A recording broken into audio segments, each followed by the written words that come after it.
everybody. My name is Tina Lerno, and I'm a librarian with the digital content team in the Los Angeles Public Library, and I am joined today by my colleague, Lauren Kratz, the librarian 3 in the Octavia Lab of the Los Angeles Public Library. And it is our pleasure to welcome you to today's Your Author series featuring writer E. Lockhart.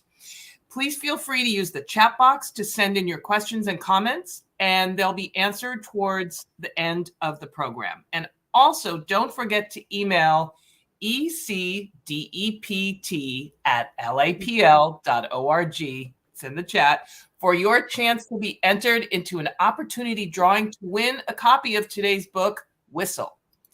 And we would also like to take this opportunity to recognize and acknowledge the first people of this land, honor their elders, past and present, as well as their descendants who are citizens of these nations.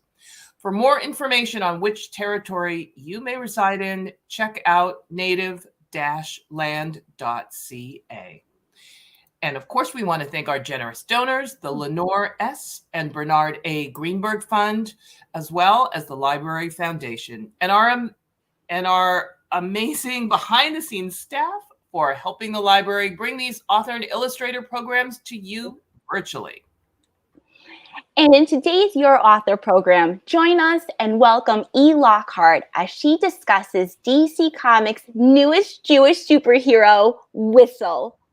When 16-year-old Willow Zimmerman wakes up after a monstrous attack by Killer Croc, she discovers she suddenly has new canine-related superpowers. Now forced to decide between staying loyal to the man who helped save her mother's life or helping improve her rundown neighborhood community of Downriver, Whistle will need to learn how to remain a good person in a very complicated world. And now for what we've all been waiting for, welcome E. Lockhart. Hi. Hi. Yes. Thank you for having me. It's nice to be here. Yes, thanks for joining us today, and thank you for taking the time to be with us. It is wonderful that you're here. And so we can get to know more about you and your creative process and your work with Whistle. I know you brought some slides to share with us, so we'd love to see those. So I'm going to share those now. Okay, great. So this is the cover, right? It's called Whistle, a New Gotham City Hero. And Whistle is the first Jewish superhero to launch as Jewish rather than be retrofitted into a Jewish identity or reinvented as Jewish. So to launch as Jewish since 1977. Wow. So it's a long time coming, and I think that identity and faith and all that sort of stuff that gets bundled in together, ethnicity and heritage, is becoming more and more a part of superhero narratives that and readers and audiences in movie theaters are responding so much to that. I think it's really the dawn of kind of a new era of superheroes who reflect different kinds of backgrounds and identities. So Whistle is a superhero team together with her dog, Leibowitz, whose superhero name is the Hound. And Leibowitz is the first ever female superhero dog. There's never been a female superhero dog ever until this Great Dane showed up. So I'm very psyched about that. And in essence, right, it's the story of a teenager with dog-related superpowers who fights Batman villains in Gotham City. So she fights the Riddler, and this is my version of the Riddler showing up on the screen. He's a businessman. He's an old friend, actually, of Willow's mother. They went to college together and were friends until he became a very problematic type of friend to have. But he's rekindled his relationship with Willow, whom he knew as a kid. and become a kind of a mentor figure to her. And little does she know at first that he is supervillain, but she does figure that out. And one of the things I love doing was like you get to go to his house and see like what's in the Riddler's fridge. This is one of my favorite pieces of art. The artist is Manuel Cretano. He is an Italian illustrator, and he did the Oracle Code, which is a Barbara Gordon story for DC Comics as well as Whistle. I also got to write Killer Croc, who basically has no redeeming virtues. He's just a big, giant, terrible crocodile man. And Poison Ivy, who is, of course, a delicious Batman villain. She's an eco-terrorist, and I think that, and a PhD biologist, and I think that makes her such an interesting figure because she's a role model in lots of ways, right? She really believes in something and she's willing to fight for it. She just doesn't really care who dies in the process. This is her in full Poison Ivy garb. So by day, Whistle is Willow Zimmerman. She is a Gotham City High School student in her neighborhood of Downriver, and she's an activist. And she has a sick mom. And this picture is really just to show you the relationship of her and the dog and how important that relationship is for this comic. She has a sick mom. Her mom is a professor of Jewish culture and history, and as such kind of functions as the person of faith in this Jewish story. Willow herself is, a bit more agnostic, more like me. Her mom is, an historian, is very knowledgeable about the history of their Downriver neighborhood, which is an historically Jewish neighborhood modeled on New York City's Lower East Side. And she's suffering from a brain tumor that is preventing her from working anymore as a professor. And they don't have any health insurance because she's a part-time professor, which is something that I have been, and it doesn't come with health insurance. And so they are really in a deep, deep pickle. And this is near the start of the story. Her mom can no longer work, and Willow needs to go to work nights while she's going to high school to help support the family. So she's doing that. She's trying to be an activist. She's working nights. She's trying to help support her family. And she's also crushing on this adorable guy who's just come to Gotham City from Lagos, Nigeria. His name is Garfield. And he is a familiar character in the DCU, but he shows up very differently in other books. So I'm kind of holding on to him for future Beast Boy adventures, but I don't really use Beast Boy that much in this story, but he's there lurking and functions mostly for kissing and going on dates. So I really wanted to create a neighborhood of Gotham City that was the neighborhood with all this Jewish heritage, with synagogues and delicatessens and other, businesses that have, Jewish heritage, like the Lower East Side. But like the Lower East Side, it's also now in the story populated by all different kinds of people. And so not only did I want to show a Jewish neighborhood of Gotham, I also wanted to show the teenage life of kids who grow up in Gotham City. What is it like to be a teenager in Gotham? What do, right? It's like the most corrupt of all imaginary cities. So this shows you the skate park. And it also shows you Willow sitting outside on the fire escape of her apartment. And here you can see Garfield and Willow walking after school along the river. It's a riverside, very valuable waterfront real estate that is a very rundown neighborhood nonetheless, covered in graffiti. And this is one of the bodegas of the neighborhood. And that's they're on a date. They're going to get ice cream, on a stick, like ice cream bars. They also go to the Rosen Brothers Delicatessen, which is based on the famous Katz's Delicatessen of the Lower East Side, where I am a pretty frequent eater of pastrami Reubens. Okay, so that gives you a sense of the neighborhood. And this next part is, so basically what happens to Willow is that because she's pretty desperate, she gets sucked into the underworld.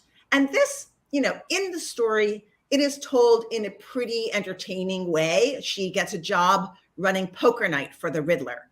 And he has a poker night that is connected to his gambling empire that he runs, but is really just for his own amusement and that of his gambling addicted friends, some of whom are supervillains and some of whom are just corrupt Gotham City law enforcement. He's got some judges in his pocket. He's got some police officers in his pocket. And Willow is running this poker night in top secret locations across Gotham City. And so here you see her at the sort of peak of corruption where she is making a lot of money and tip money on top of that. And her life has changed very much for the better, although her moral compass is all askew. There's a little more about that. But then basically something strange and magical happens. And you have to read the book to find out all the details. But she gets superpowers together with this stray dog that she's been taking care of, Leibowitz.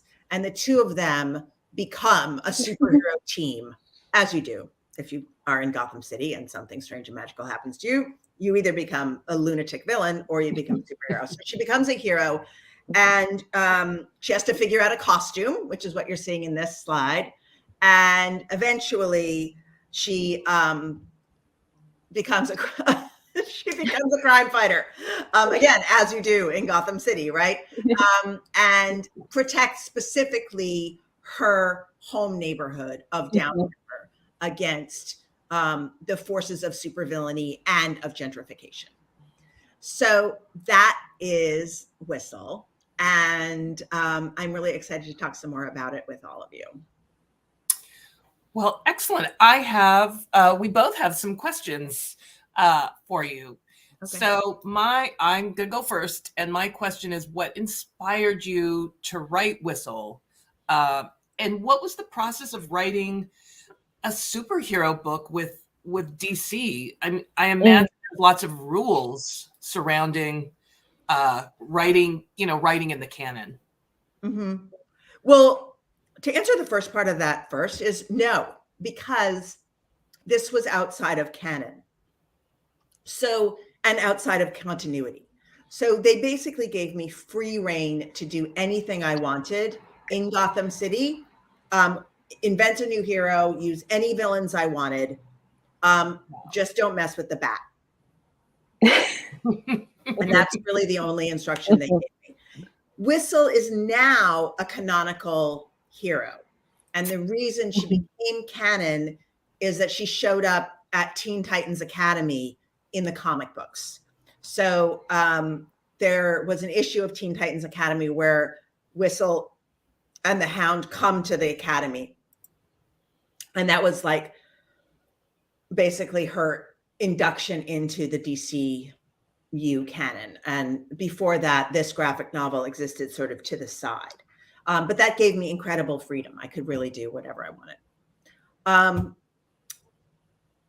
The way it came about was I had grown up with superhero comics. I grew up going to the comic book store with my Uncle Richie in Seattle, Washington. I used to go to this comic book store called Golden Age Comics, Golden Age Collectibles, which is still there. It's in Pike Place Market, anybody who's a Seattleite or a Seattle visitor.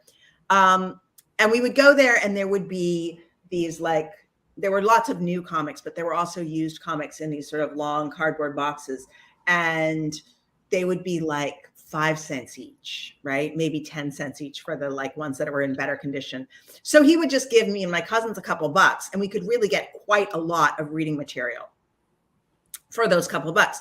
And I would get Archie comics and Sabrina the Teenage Witch and Little Lulu and Richie Rich, and basically mostly comics that were coded young and coded feminine. And I loved those, but I was a fast reader. I was a really, I love to read, and I would, so I would fling myself down on the carpet of the living room and I would read all my comics, and then I would read all my cousin Sarah's comics. And then when we were done with those, what was left but what the men and the boys bought, right? And they were buying Spider-Man, Incredible Hulk, Fantastic Four, X-Men, Batman, Superman. And I especially liked Spider-Man and Batman and the Incredible Hulk, which I'll talk about more later. But okay, so I grew up reading those. I loved them. Later on, I subscribed to Spider-Man comics. They came in the mail. And I had really, when I first graduated from college, if you'd asked me what I wanted to do, I would have said I wanted to write comics, but I had no idea how anybody would get started. There was no internet. There was it just seemed completely impossible. And so I went to graduate school and I did other things and I basically forgot about it. And then I was at a conference called Library Con, which I don't know if it exists anymore. Does it still exist? I believe so. Okay. Maybe, I mean, with the pandemic, who knows? I haven't gotten to go in a while. If it, it's probably gearing up for next year. But it's basically like a fandom focused library conference that happens before the big American Library Association conference. And so, yeah, people, if you're a librarian and you're watching this and you've been to Library Con, I want to hear about it in the comments. You should put it in there. I want to hear if you've been to Library Con, and then if you haven't and you're not a librarian and you're like, of course not. I would be interested to hear if you've gone to Comic-Con or anything like that before. And I'm just curious, if people are getting out to that sort of thing. Okay. I was at Library Con. I was on a panel. After my panel was also insane. It was really fun, but bonkers because it was like a trivia contest and there was a man in like Obi-Wan Kenobi robes. So at the library, it's like, people who are doing comic books, people who are doing YA novels, people who are doing maybe some makerspace stuff, people who are doing manga and any kind of like fandom related. And so it's a lot of youth librarians and anybody who's really interested in like pop culture and that sort of thing. They were there. So I was on this panel. Man was in Obi-Wan Kenobi robes, trivia contest, basically, instead of a real panel. I was terrible at trivia, but I had a librarian helper and she was the best one. And so we won, even though I didn't know any of the trivia answers. And so I was victorious and that was great. And these two editors from DC Comics came up to me afterwards and it was not that they were impressed with my terrible trivia performance, but they had read a novel of mine called Genuine Fraud. And Genuine Fraud is a con artist story. It's kind of like the origin story of a con artist, a teenage female con artist. And part of her imagination is to sort of think of her own life story as like the plot of a superhero origin story, or maybe an action hero origin story. And so she kind of tells and retells this story to herself about her own origin that recasts her real life story as a kind of hero narrative. And there's all kinds of references to the Hulk and Deadpool and a million other things like that. So they had read this book and they thought that I might be a good fit for their stuff. And they asked me if I wanted to write for them. And I said, yes. And long story short, that I've already made it a long story, but I could make it even longer, but I'm just going to skip to the part where they said, would you like to invent a superhero? And I said, yes, please. So, would you ever think of turning Genuine Fraud into a graphic novel? I want to turn everything into a graphic novel that I've ever read. It's challenging with mainstream publishers because it's expensive to make a graphic novel. You have to pay the artist and it takes also a long time. The art takes like about a year. And the printing is expensive. And if it's going to be color, it's even more expensive. So they're pricey to produce. And so if they're happily selling novels, there's not a lot of reason for them to turn them into graphics. You know what I mean? Right. But yes, every now and then I try to get them to do that or We Were Liars as a graphic novel. and they say they'll think about it. Wow. Are any of the other characters in the novel inspired by or based on specific individuals? Was there a Leibowitz in your life? And I also love that Leibowitz is also a female. Thank you. Leibowitz is named after Fran Leibowitz, who is a very famous and hilarious Jewish writer and essayist. And there's a movie about her made by Martin Scorsese that's out now, if you're curious about her. But really, Leibowitz the dog is not like Fran Leibowitz. She's not, personality-wise, really not the same. I just wanted to name her after a famous Jewish writer that I liked. I could have named her any number of names of people whose work I admire. Well, I grew up with a single mom. So my heritage is that my dad's side of the family is Jewish and my mom's side of the family is WASPy, basically. But my mother separated from that religion that she was brought up with and practices a New Age religion. So we, growing up, I sort of identified as being part of my mom's religion, even though I'm not really a believer. And then in my 20s, when I moved to New York, I became more connected with my Jewish identity. That's where my dad lives and had always lived. And I grew up going with him to the Lower East Side. And then I married a Jewish man. And so our children, we do Jewish holidays as well as sort of non-religious Christian stuff that I grew up with, kind of. So we're, in that sort of interesting mixed up space that happens more and more. And so in some ways, the relationship between Willow and her mom is close to my heart, just in terms of, my mom isn't sick and wasn't sick when I was growing up, but the experience of being a two-person family in a city and like you really only have each other to rely on. And it's not always easy and money is tight. Like that, I really connect with. I sadly never developed superpowers. So most of this book is imaginary. I think really all the characters are just coming mostly out of my imagination. And I don't have a dog. I write about dogs a lot and I really love dogs, but I'm a New York City resident and like the idea of actually living with a Great Dane in a small, apartment, it seems terrible to me. I would like to live with a Great Dane in the countryside, but that is not where I live. So I have cats and Leibowitz. So Leibowitz is like my fantasy dog. That's okay too. What do you love about Willow as a main character?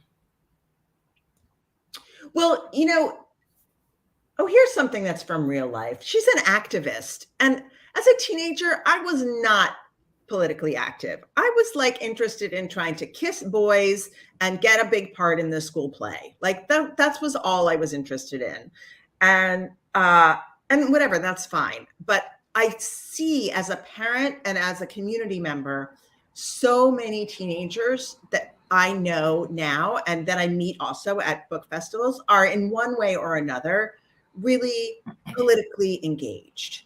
They stage protests, they go to protests, they initiate walkouts at their schools, they challenge dress codes and get them changed. They become allies with marginalized groups. They seek to understand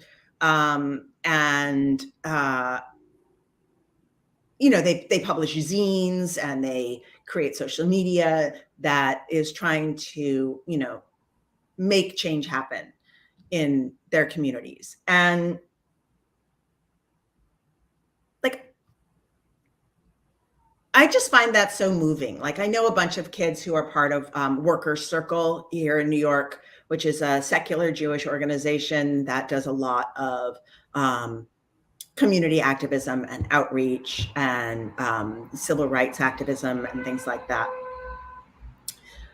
anyway, so I love this about these teenagers that I know. So I took some of that amazing energy and I put that into Whistle. So she's like got petitions. She's trying to get people to sign. Nobody's, there, a lot of people are not interested. She goes to a rally to try to like get City Hall to fund support for her neighborhood, which is being destroyed by supervillains. And she's really trying to make a difference. And yet she feels powerless to actually affect very much change. And so hers is a journey from powerlessness to empowerment in the form of the superhero fantasy. So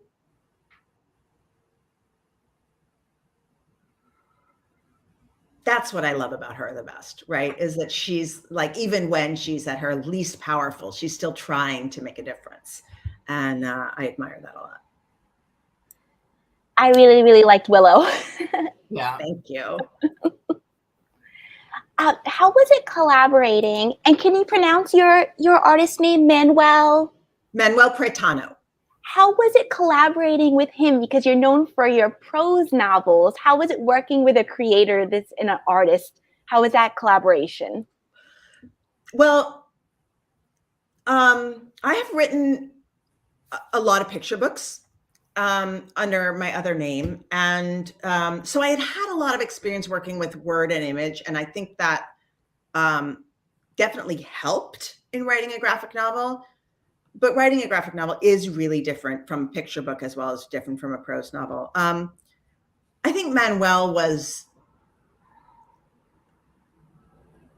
incredibly flexible and open. Like, we designed the superhero costume for Whistle together with a lot of back and forth, and we sent pictures back and forth, and I like kept sending him like pictures of Rihanna in a tracksuit and a picture of Simone Biles and a picture of like, some other thing that totally unrelated, like some Taylor Swift in an outfit or something, and I was like, somewhere between Taylor Swift and Simone Biles is the outfit that I want, right? He was just like, okay, like that's an insane piece of art direction, right? But he just rolled with it really well and was, he seemed to, always take a lot of joy in just the creative process. Like, what about this? What about this? And, and then Ethan, as I was typing my response, like some new thing would come in. He's like, oh, I just had a new idea. And he would send that in. And he sent me lots of like little art on the side. Like, he sent me a picture of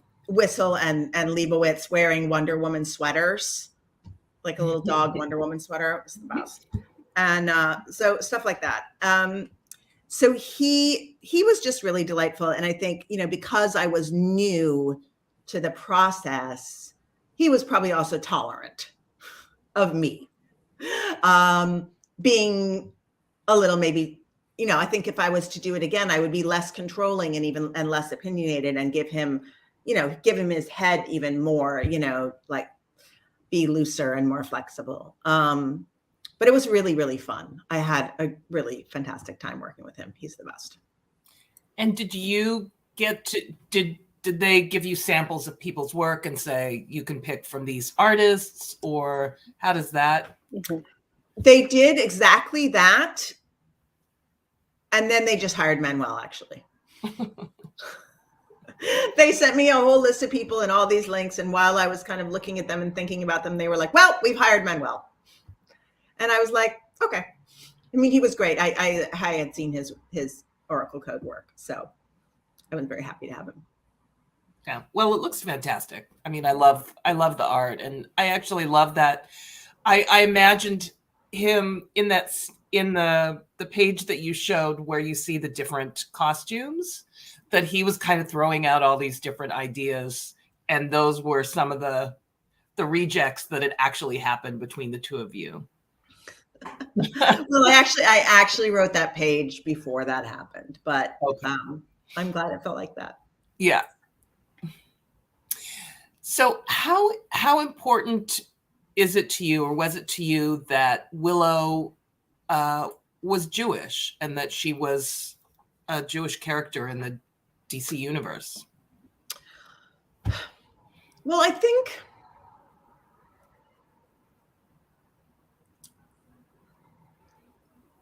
I think that it is, I grew up with reading mostly male superheroes, right?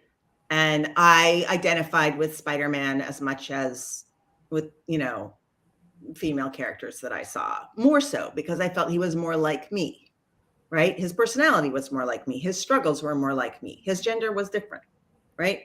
But so I think that kids can connect across identities. Certainly it's been true for me. And I know it's true for, a million, you sit outside in New York City in Halloween and look who comes by in a Batman costume, right? It's people from all different walks of life. That said, it's also super important to get to see yourself on these kinds of superhero stages. And so I wanted to create a hero who shared part of my identity that I wasn't seeing very much out there in the superhero world, but also the identity of a lot of kids I know that are in my community. And I was inspired in part by Ms. Marvel by G. Willow Wilson, which is just a spectacular piece of superhero writing. And I really loved the way that Kamala Khan, if you don't know, you do, but some people watching might not know, is the first Muslim superhero. And the way that Wilson, who's Muslim, writes not just her relationship to her family and her identity as Muslim and the conflicts within her family around that identity and around the superhero identity, but also around her body as a female body and as a brown body, idealizing Carol Danvers, the former Ms. Marvel, now Captain Marvel. And so when she first transforms from her she gets these powers and she sort of transforms, and she transforms into somebody who looks just like Carol Danvers at first, because she cannot imagine her own superhero body as looking anything except for like this kind of idealized blonde white lady. So as she takes ownership of her power, she begins to transform into a superhero who looks like her own self. And I just thought this was so smart. It was like about women and bodies and the superheroic body and the idealized. It was just all this stuff together, and I found it so exciting. And so with Whistle, it was also important to me to kind of engage with that question of the superhero body for a teenage girl, for a maybe ordinary size and weight teenage girl. So both the female part of her identity and the Jewish part of her identity were both very important to me. And I really thought a lot about how kind of complicated and brilliant Wilson and Alfona's work had been in Ms. Marvel, and used that as some inspiration. Wow.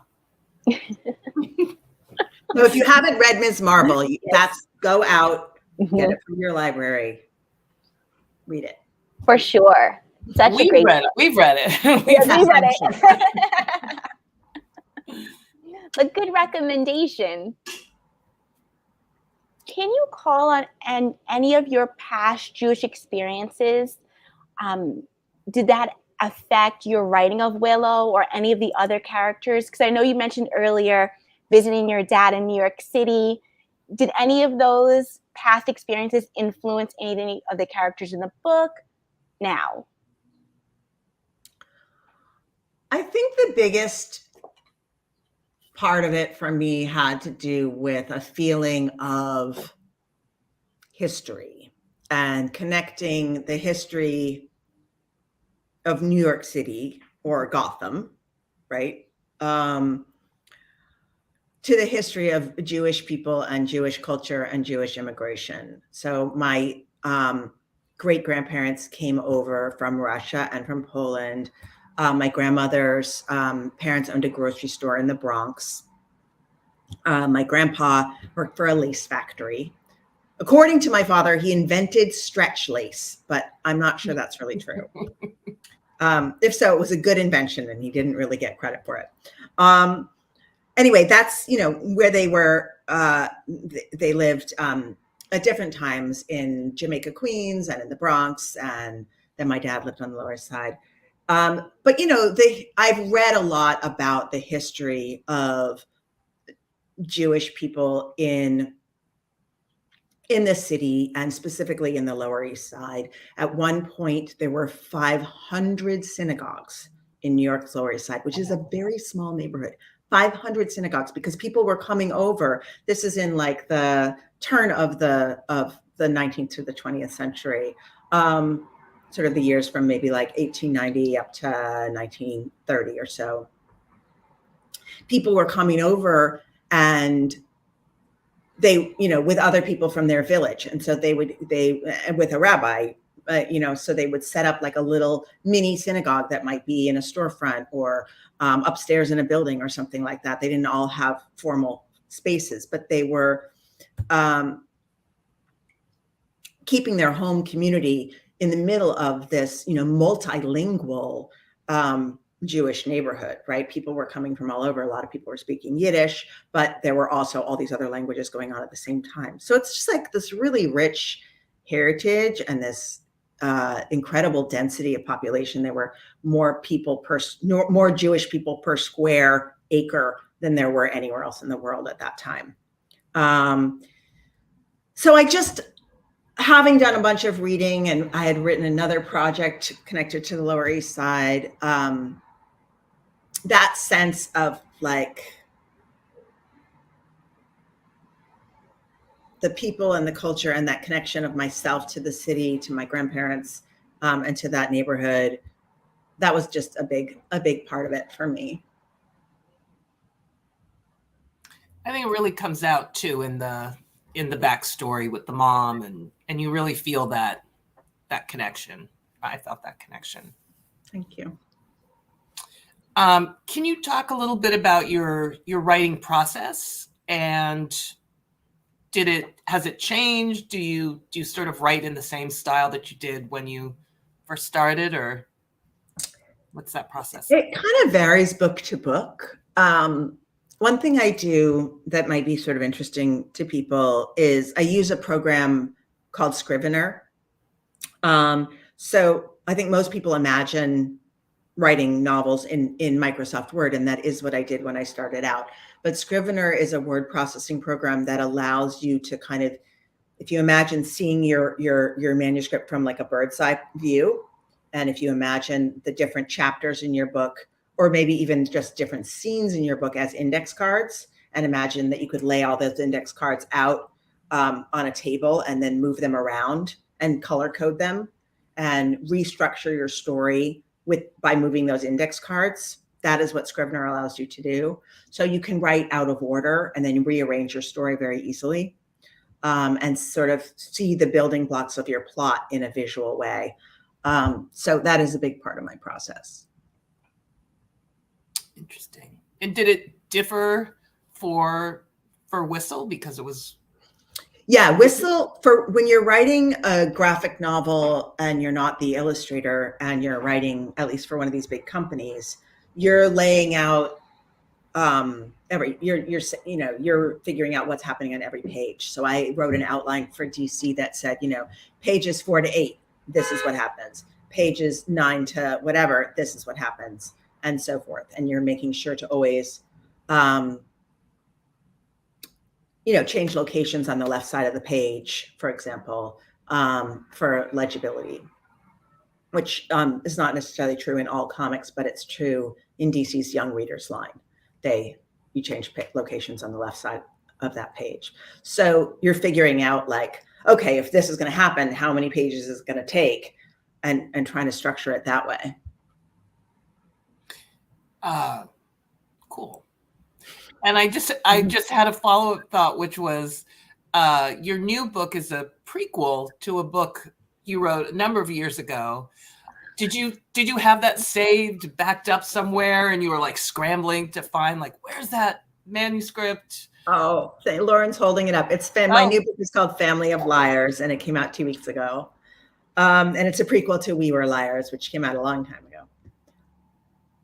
Did I have? Oh, you mean the Scrivener document? Yeah. Did you have any? I have it somewhere, but no, I didn't refer back to that so much as just I reread the novel. I tried to make sure I remembered what happened. Yeah. Thank you so much for sharing Scrivener with us, because I just looked it up and there's a download for a free trial. So thank you so much for sharing that with all of us. Yeah, it's not cheap, but you can try it for a month, and that actually means 30 days of use also. So if you use it like every other day, you have 2 months free. Yeah. So it's a really nice get to know you time that you can have it for free. Thanks so much, because I think that'll be helpful to everyone that's watching that writing right now. I just want to ask, were there any secret Easter eggs or secrets in the book when we reread the book that we should look for? Well, Manuel put a lot of afikomen, we'll call them, into Whistle.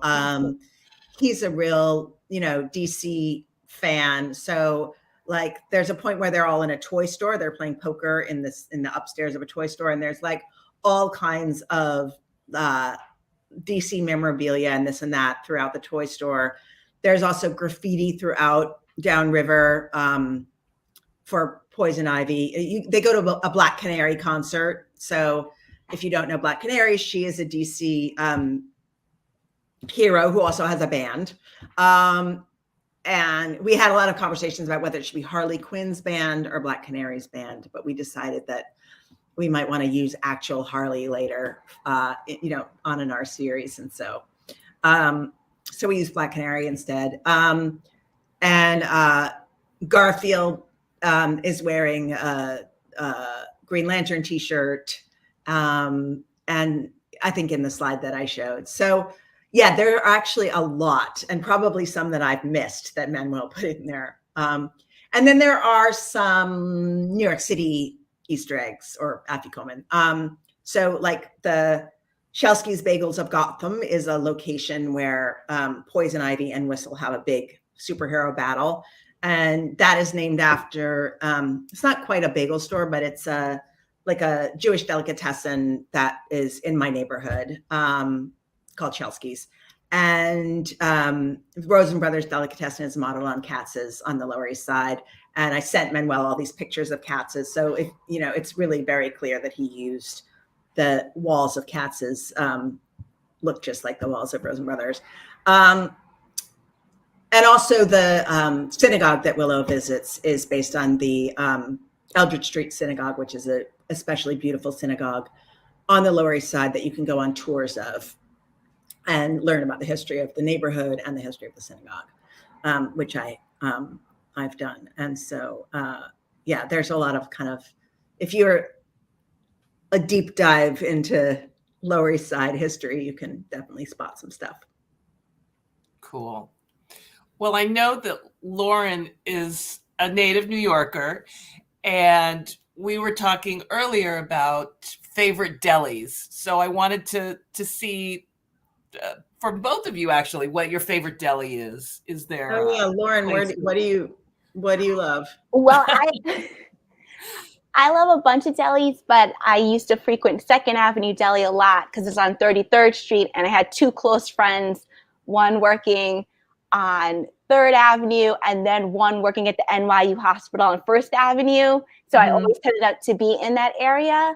But I also love Katz's, but I only would go to Katz's when I would take the J train and get off Bowery, and it was an off time, like a Tuesday at 2 p.m. So after the lunch rush hour, because on the weekends it's a lot of tourists and a lot of food tours. So I would never go to Katz's on the weekends, never.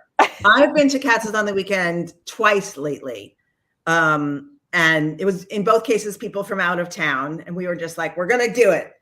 And they are amazing. They bring, there's a line outside, and then they like get you in the door, and they're like, you get your fries over there, you get your sandwiches over there, you get your, desserts over there. And like, but we were experienced. So we would like sit the old people down at the table, and then we'd like run around and get all the food. And, I get like 6 cream sodas, right? Because you have to get a cream soda if you're at Katz's. Like, that's what you have to drink.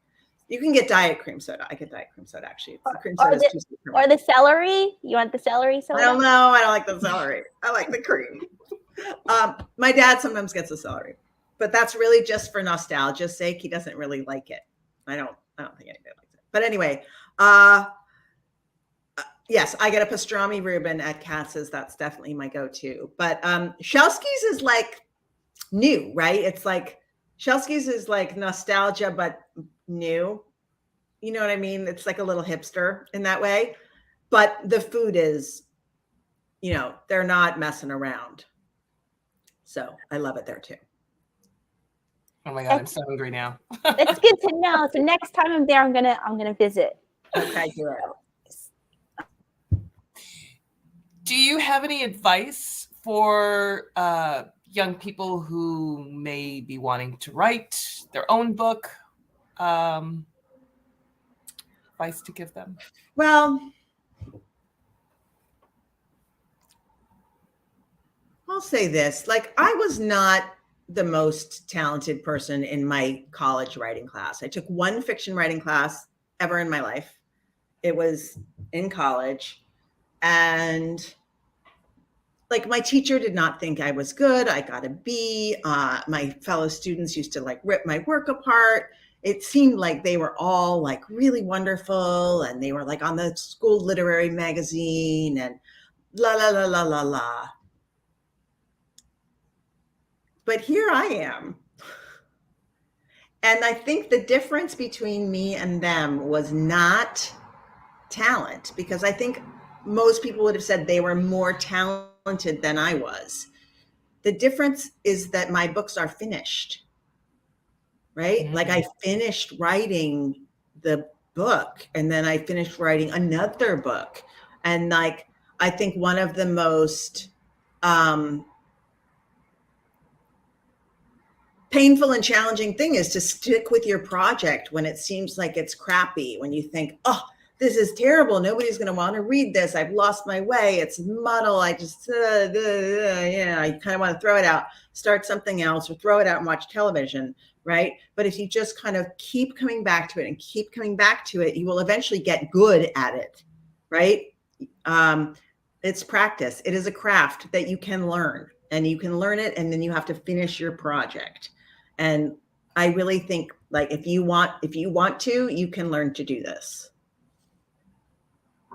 That is excellent advice for not just teenagers, but like no, for all everyone. Yeah.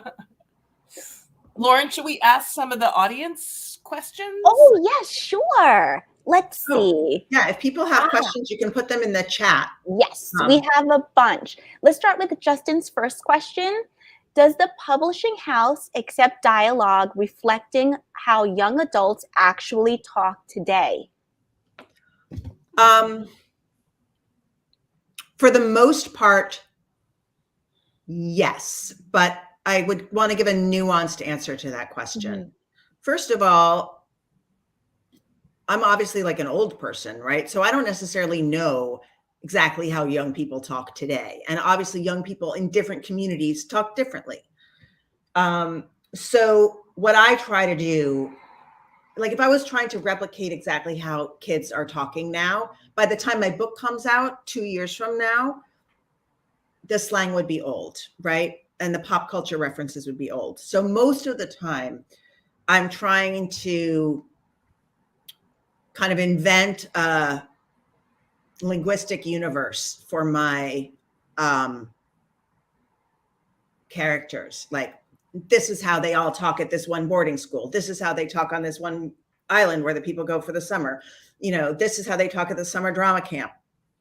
And I invent slang, and I go through very carefully to try to sort of make a linguistic world that isn't quite based in reality, because I don't think, but there might be some touchstones, right? Like, it might feel, in Family of Liars, it's set in 1987 in Massachusetts, right? So it has East Coast inflections. It has, some 80s slang in there. And then there's also the stuff that I invented as well. And it is 100% true that people ban books for having the F word in it, right? Or at least try, right? We Were Liars is being challenged right now for that exact word. Librarian came up and I said, it's like, it's one time in the middle of the book. And she said, no, it's 15 times. She's like, we have somebody who counted because they want the book off the shelves. So no publisher has ever said to me, no, right? Because the publishers believe in freedom of speech and they will defend that to the end. And they have legal departments that defend it. That said, sometimes they might say middle school libraries might not carry this if you're really devoted to this language. We think this book might be great for middle school readers as well as for high school. Do you want to think about it? And you might say, okay, I'll think about it for this book, right? I might pull back or go for more invented slang or see if I can get some of the language toned down a little bit. But in general, nobody's ever telling me no. I mean, I would never, ever say that there's any censorship happening. That's an interesting question. Yeah. And there's a question from Diane who asks, is there an adult prose novel in your future? Thank you for that question, Diane. Maybe. I have a lot of adult readers for some of my YA novels. I'm not sure if Whistle has so many adult readers. I think that's really mostly teenagers, but for Family of Liars and We Were Liars and Genuine Fraud, I know I have a lot of adult readers. And yeah, I wouldn't say no, but I do really love the young adult literature community. And I love it because teenagers will read your books 7 times and no adult is ever going to do that. So there's an attention paid to your work by readers who like you that is really magical. And there's also a lot to care about in the young adult literature community. Like, books for young adults are challenged and banned more than books for, adults by far. And there are issues around young adult literature that are not part of writing for adults, like access to books, literacy, freedom of speech, sex education, things like that, right? So there are all kinds of opportunities around which people in the young adult literature community come together to try to, show care for that readership, to support that readership in access to information, access to texts, all kinds of things to do with identity and role models. And, for a lot of kids, for example, a young adult novel is the first time they see LGBTQIA characters living full lives, right? It's a window onto something that might not be talked about in their community, right? So that's just like, I love all that. Like, I love the fact that teenagers actually have needs for books for all kinds of reasons, right? And adult fiction writers, well, they probably do have needs, but we're not galvanizing around them. They're just taking care of their own stuff. So I really like that community, and I like the activism that's part of it and the advocacy that's part of it.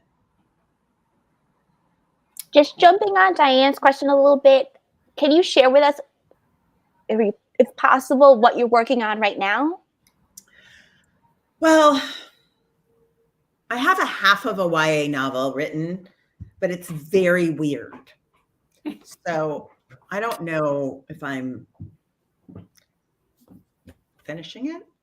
Oh, yeah. I'm mostly I'm promoting this Family of Liars book that it seems to take a lot of time. I've been touring around. I spent today running around to New York City bookshops, signing stock and meeting booksellers and taking pictures of their stock and being photographed. And, that's pretty fun, but also tiring. I'm touring a little bit. I'm going to Atlanta and doing an event with Nick Stone, and I'm going to Louisville with Lauren Brooke Davis, and I'm going to a Toronto crime fiction festival, which I think will be really fun. So I'm not fully up and running as a writer right this minute. Has COVID changed your writing process? The last 2 years? Has the pandemic changed how you write? Not so much. I'm lucky enough. This is my home office that you're seeing behind me. I'm so lucky to have it. And, I was home with all my people, but I could also go in this room and shut the door. And I did that and wrote. So,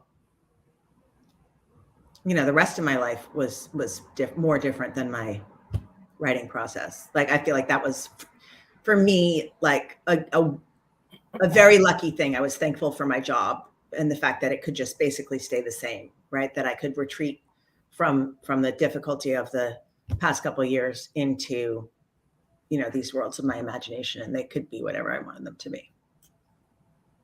I love that. We are getting close to the end of our time with you. Lauren, should we do our rapid fire questions? Ooh, let's do it. Are you up for that? Sure. That's a great and fun way to end. Yes. Okay. I love this one. Come up with it.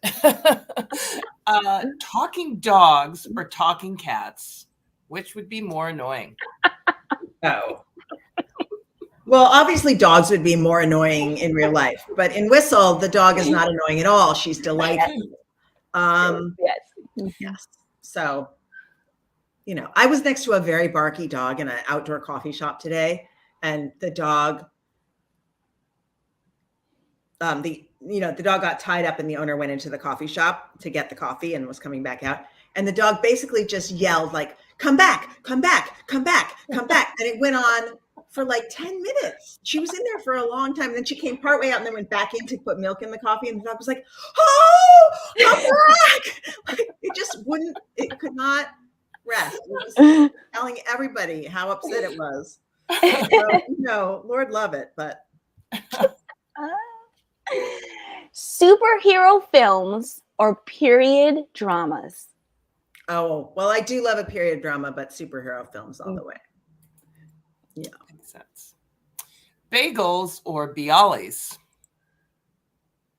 I'm an everything bagel person. Oh, yes. I am. Yeah. I mean, I like a Bialy, but yeah. Like I would take a Bialy over a plain bagel because that is just no kind of bagel. Yes. Yes. Everything bagel. Yes. Bialys, only E.L. Konigsberg. She wrote a book a long time ago with Bialys in the title that I liked when I was a kid. Oh, Bialys over a plain bagel, but everything bagel over everything. Beaches or mountains? Beaches. For sure. New York City or Los Angeles? Oh, New York City. You know the answer to that. I love LA. I was just in LA. I was at the LA Times Book Festival of Books. I was at Y'all West. I had a grand time. There were parties in like people's backyards with like all the waiters at Y'all West had like tight shirts and they were like the handsomest men you ever saw. I was like, what is going on? This is so Los Angeles. They were like, would you like a margarita? And that doesn't happen in New York, sadly. But yeah, I'm still a New York City girl. Excellent. Oh, can we just finish with this one really quick? Yes. I really want to know the answer. Rye bread or sourdough? Oh, sourdough. I'm not a rye bread. I mean, no, I'm not a rye bread. Are you a rye bread person? Only before I was a vegetarian, I'd have pastrami on rye bread. And that was the only time I'd eat rye bread. Yeah, but that's when I sourdough. eat rye bread. Okay. But not for like toast. No. And I'm Team Pumpernickel, so I Oh, don't. really? Yeah. Are you with a pumpernickel bagel? No, like the thin pumpernickel bread. I grew up having like Danish open-faced sandwiches on pumpernickel bread, and that just became my go-to. Yeah. Well, we are out of time, and I just want to thank all of you for joining us today. We hope you enjoyed this conversation with our author, Emily Lockhart, Lockhart, and remember to visit lapl.org//events to see more of our amazing programs. Thank you for having me. It was a treat. Yes, thank you. And then we got to do the rest of our little spiel. And our next Your Author is set for July 15th at 4 p.m. when the Los Angeles Public Library is proud to present author Tracy Baptiste, who will discuss The Jumbies. And you can also sign up for our summer reading challenge by visiting lapl.org/summer. You can register, and the challenge officially starts on June 6th.